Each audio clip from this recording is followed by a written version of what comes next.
lo que son las etapas de control, las partes del control, en donde pues ya observamos o empezamos a definir cuáles serían cada uno de los elementos que van a estar relacionados a cada una de estas etapas, en donde pues observamos lo que era entradas, el tipo de entradas, salidas, ajá.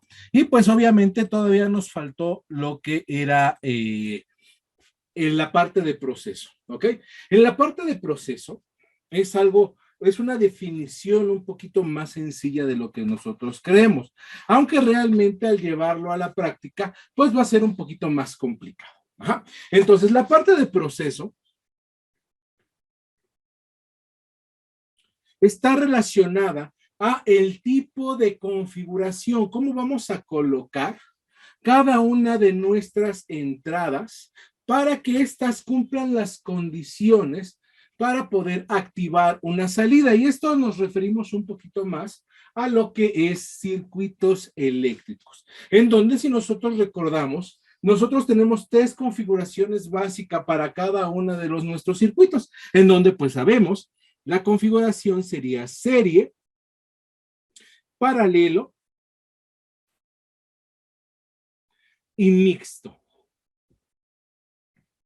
en donde en la mayoría de los casos, si no es que prácticamente todos, realmente la configuración que vamos a estar utilizando es una configuración mixta. Va a ser muy raro, ajá, va a ser un poquito difícil que solamente encontremos este tipo de configuraciones por sí solas, ¿ok? Entonces, esta es lo que comprende la parte de proceso, que es más la configuración en cómo vamos a colocar todas nuestras entradas, las cuales ya a partir de este momento pues las vamos a llamar condiciones de activación o de desactivación, dependiendo el caso. ¿Ah? Esto nos lleva a algo muy importante, que sería en referencia a instalaciones eléctricas o diagramas eléctricos. Ajá. Dentro de esta materia, nosotros en primer lugar nos vamos a enfocar al análisis de algunos tipos de diagrama eléctrico, sobre todo los básicos, y de ahí vamos a ir avanzando para obtener más complejidad de los mismos.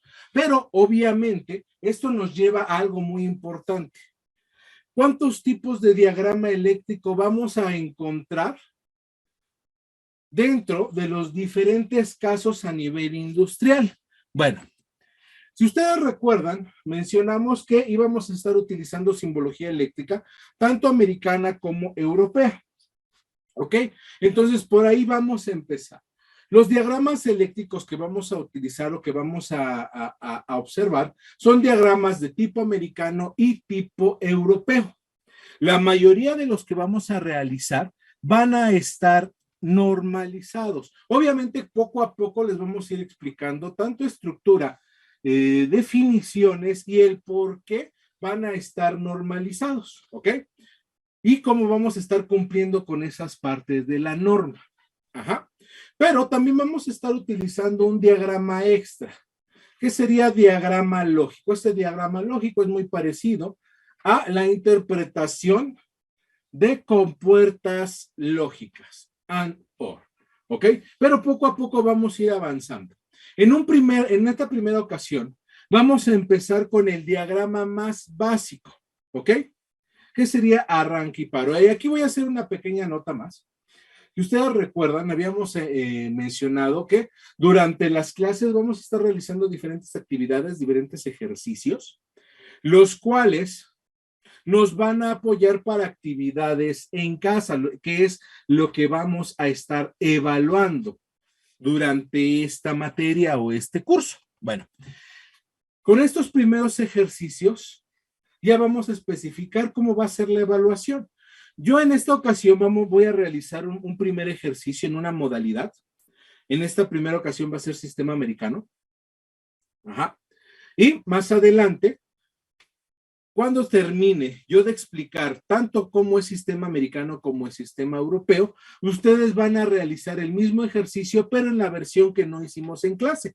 ¿Qué significa esto? Por ejemplo, el día de hoy yo voy a hacer un par de diagramas en sistema americano, Una vez que yo ya explique cómo es el sistema europeo, lo van a hacer el que hice el día de hoy.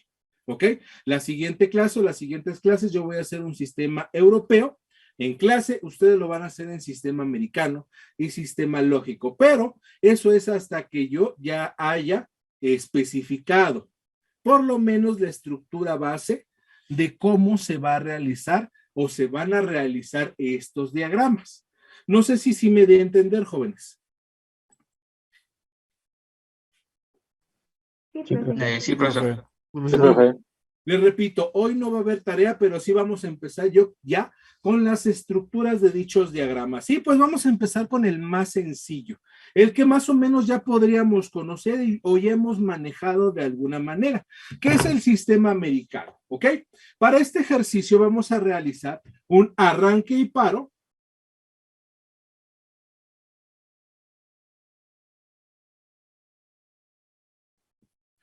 con enclavamiento.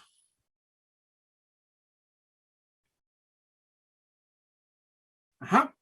En donde también vamos a especificar las características de lo que vamos a controlar. En esta ocasión, lo que vamos a controlar es un motor trifásico. Aquí en esta materia no vamos a utilizar ningún tipo de motor bifásico ni monofásico. Siempre vamos a estar ocupando este tipo de motores. 3 fases, tipo jaula de ardilla, ¿ok? Al ser de 3 fases vamos a estar trabajando a 220 volts de corriente alterna. Ajá. Y nuestro primer diagrama va a ser de tipo americano. ¿Ok? Bueno, dentro de los diagramas eléctricos, sobre todo en estos primeros, hay 2 diagramas principales. El primero es el diagrama de fuerza, ¿ok? En el diagrama de fuerza vamos a conectar o vamos a interpretar la conexión de solamente la carga final o el motor, que en este caso sería esto. ¿Ok? Cuando estamos hablando de esta carga, pues vamos a estar trabajando de 220 a 440 volts. ¿Ok? En la parte de control, vamos a colocar las condiciones para la activación, tanto condición de apagado como encendido. ¿Ok? Por lo tanto, ese tipo de diagramas los podemos especificar ¿cuánto? A 127 volts a 220 volts. Por lo tanto, vamos a estar trabajando con 2 tensiones diferentes, ¿ok? Y eso nos va a llevar a que vamos a utilizar elementos de interacción para ambos circuitos. Y esto, pues muchachos, nos lleva a la parte de instalaciones eléctricas, ¿ok? Si nosotros recordamos un poquito lo que es instalaciones eléctricas, pues sabemos que tenemos instalación eléctrica industrial, instalación eléctrica casa-habitación, en donde casa-habitación sería la más sencilla, tenemos acometida. De acometida vamos a nuestro dispositivo de medición.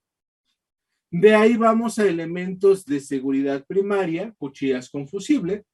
De ahí tablero de distribución, en donde regularmente se colocaban 2 tipos de circuito eléctrico. Uno era luminaria, el otro era carga, ¿ok? Si no mal recuerdo, es más o menos como ustedes observaron o vieron instalaciones eléctricas industriales. Digo, casa habitación, perdón. Si nos vamos a la industrial, sabemos que de la misma manera nos dan acometida de Comisión Federal de Electricidad, pero a diferencia de casa habitación, en acometida industrial, no tenemos elemento de medición. ¿Por qué? Comisión Federal de Electricidad nos da un consumo fijo aproximado. Este puede ser de baja, media, alta tensión nuestra acometida. Recordando las diferencias entre cada una de ellas, de 0 a 5,000 volts es baja tensión, de 5 a 15,000 volts es media tensión y de 15,000 hacia arriba ya es alta tensión, en donde lo más común, alta tensión, es para distribución de la energía, ¿ok? Es lo más común, no significa que es una regla. Entonces, de ahí, nosotros sabemos que nos va a llegar una cantidad de corriente y una cantidad de tensión. Regularmente esta es alta. Llega a una subestación, la cual va a disminuir nuestra tensión a una tensión utilizable. ¿Ok? Regularmente oficina 127 volts, parte de proceso o procesos 220 a 440, casos especiales 660 volts. ¿Sí o no? Más o menos es lo que recordamos de instalaciones eléctricas, jóvenes. Sí, profe. Sí, profe.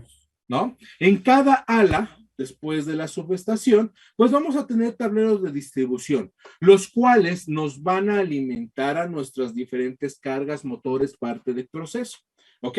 Bueno, nosotros no vamos a ver toda esa parte, nos vamos a enfocar en el motor al cual vamos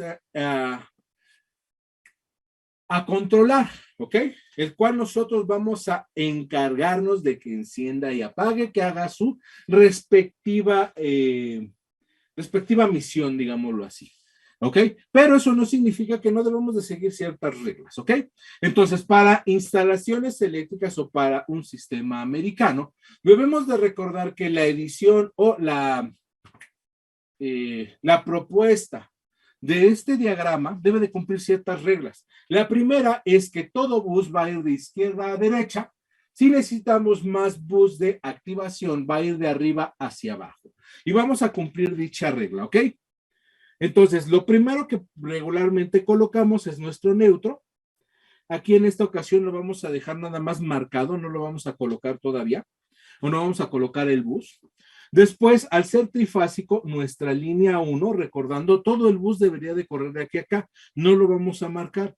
Vamos a utilizar nuestra siguiente línea, el bus completo, ¿ok? De izquierda a derecha. Son 3 fases, 3 líneas. Línea 2, bus completo. Línea 3, bus completo, de izquierda a derecha, de arriba a abajo, ¿ok? Después nos vamos a ir con un elemento de seguridad. Los 2 elementos de seguridad que regularmente conocemos, ¿cuáles son, compañeros? Los interruptores termomagnéticos. Así es, ¿y qué más? Transfusibles. Así es. Dentro de esta instalación o este diagrama que vamos a colocar, también vamos a colocar estos 2 elementos de protección y estos nos van a representar toda la instalación anterior, ¿ok? Desde subestación hasta tablero de distribución de donde se esté trabajando. Ajá. Entonces, el primero que vamos a colocar, recuerden, de arriba hacia abajo, de izquierda a derecha, cuchillas confusibles, ¿ok? Todo este símbolo representa ambos elementos. Aquí, si ustedes recordarán, en la parte de instalaciones eléctricas, al nosotros estar utilizando un sistema trifásico, pues tenemos 2 formas de representarlo como un solo elemento. Colocar una especie de punteado cuadrado alrededor de este dispositivo o en su defecto unir por medio de una línea punteada las cuchillas. Con eso nosotros especificamos que es un elemento trifásico, ¿ok? Dentro de esta primer protección tenemos de diferentes tipos, desde el fusible que nosotros conocemos, que es un encapsulado de cartón prácticamente con una cintilla muy delgada de un material fácilmente fusionable o que se puede quemar rápidamente, hasta los de nivel de alta protección, que son fusibles muy, muy grandes y a diferencia, pues estos son cerámicos, ¿ok? La diferencia entre ambos fusibles es la cantidad de tensión y corriente que éstas van a soportar. No sé si ustedes en algún momento han tenido la oportunidad de ver fusibles, tanto de casa habitación como de una subestación. Si ustedes recuerdan, pues un fusible de una casa habitación es muy pequeño, ¿ok? Casi prácticamente del tamaño de una botellita de gel que luego andamos trayendo por la situación en la bolsa. ¿Ah? Y una de una subestación es muy grande, casi del tamaño del pizarrón. ¿ok? Pero ambos soportan 30 amperes. ¿Cuál sería la diferencia en este caso? Estamos hablando que en casa habitación no vamos a estar manejando más de 220 volts dependiendo la configuración que tenemos en casa. Por el contrario, en una subestación estamos hablando que lo mínimo que va a soportar serían 5000 volts. Ajá, eso es lo mínimo. Por eso es la razón que la diferencia que tenemos en este primer elemento de seguridad. La capacidad de corriente que va a estar circulando por esa cintilla. De hecho, esa cintilla, lo que nosotros hemos visto, es un elemento muy, muy delgado, muy plano. ¿Ok? A nivel de subestación, es una barra de un material fácilmente quemable o fusionable. ¿Ok? Pero no deja de ser una barra un poquito más gruesa. ¿Ah? Bueno, tenemos nuestro primer elemento de protección. Pregunta, jóvenes, ¿este es un elemento totalmente seguro?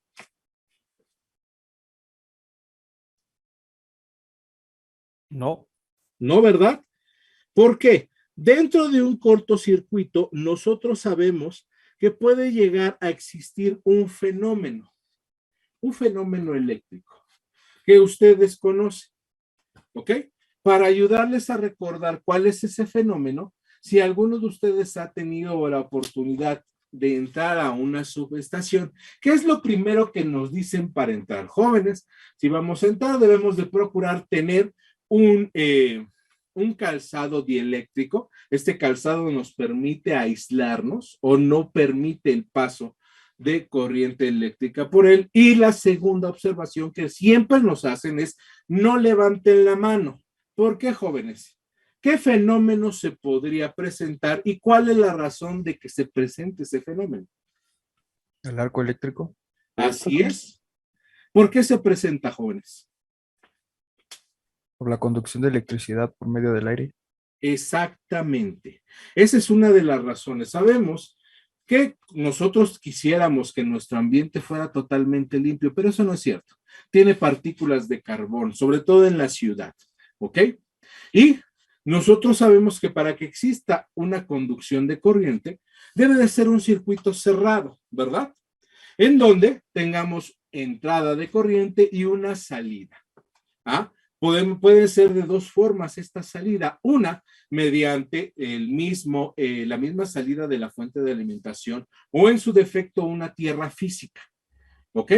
Y cuando estamos dentro del área de una subestación, la misma superficie en donde está colocada hace de tierra física. ¿Ok? Por lo tanto, si nosotros llegásemos a levantar el dedo, se podrían presentar las condiciones por el mismo aire o las impurezas del aire de generar un cierre de circuito. ¿Ok? ¿Y quién sería la carga? Pues nosotros mismos. ¿Ok? Entonces, ese mismo fenómeno se puede presentar dentro del cartucho de nuestra primera protección, que el cortocircuito sea tan grande que genere todavía un arco eléctrico. Por lo tanto, la corriente seguiría pasando hacia el siguiente elemento. En este caso se coloca un termomagnético, ¿ok?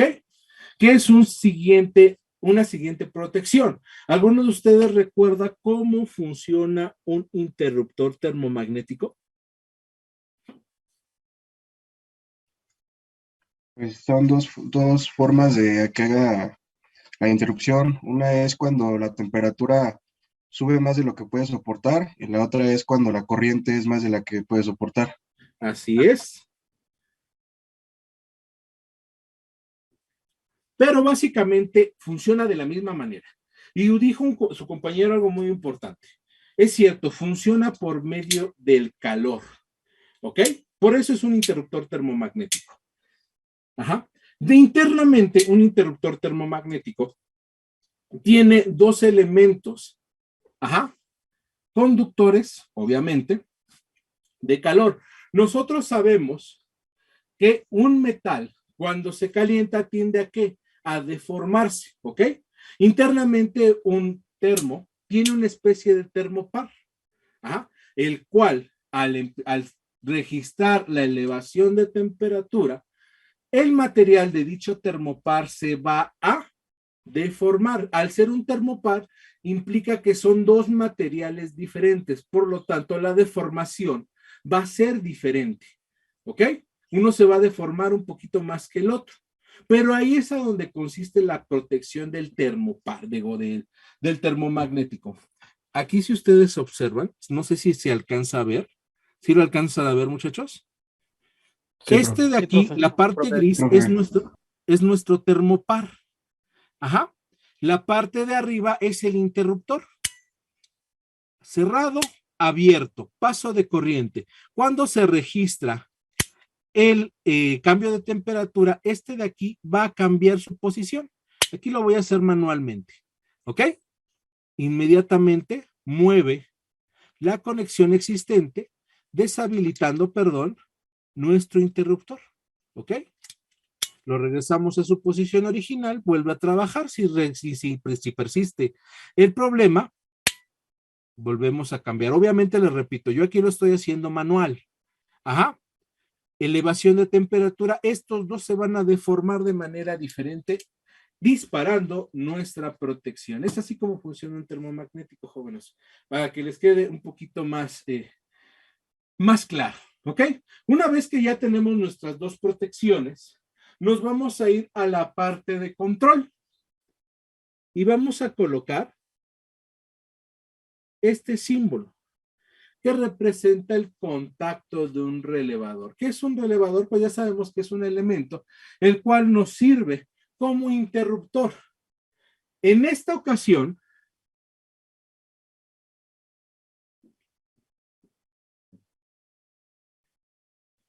no vamos a utilizar un relevador a nivel electrónico. Estos trabajan a 24 volts. No, vamos a utilizar un relevador de potencia. ¿Ok? Estos relevadores están diseñados para trabajar en la bobina a 127 volts, a 220 volts. Pero en su contacto principal, pueden soportar desde 220 hasta, dependiendo del motor y el relevador, una cantidad muy grande de tensión y de corriente. ¿Ok? La estructura base de estos dispositivos es muy sencilla. Tenemos una especie de cajita donde internamente tenemos un núcleo de hierro. ¿Ok? El cual sabemos va a tener un bobinado. Ajá. Si ustedes recuerdan, ya hicimos mención de él. Ajá, un electroimán, una bobina o también llamada solenoide. ¿Ok? La cual, como acabo de mencionar, se puede alimentar a 127 volts a 220, ¿ok? De corriente alterna. En la parte superior tiene lo que son contactos, ¿ok? Muy parecidos a los del relevador eléctrico, pero estos obviamente mucho más grandes, los cuales también en la parte superior van a tener la pieza para cerrar dicho contacto, ¿ok? Y todo esto va a estar unido a un núcleo de hierro. Esta es nuestra vista frontal. Si nosotros tenemos una vista lateral, el contacto estaría de esta forma. Aquí vamos a tener el borne de conexión, el contacto, la parte superior o la carcasa superior del relevador y salida del mismo, ¿ok? En donde cuando nosotros energicemos esto, va a provocar que este núcleo de hierro se quiera adherir a nuestro electroimán. Por lo tanto, va a bajar ambas piezas de los contactos, permitiendo, obviamente, que estos se toquen y permitan el paso de corriente.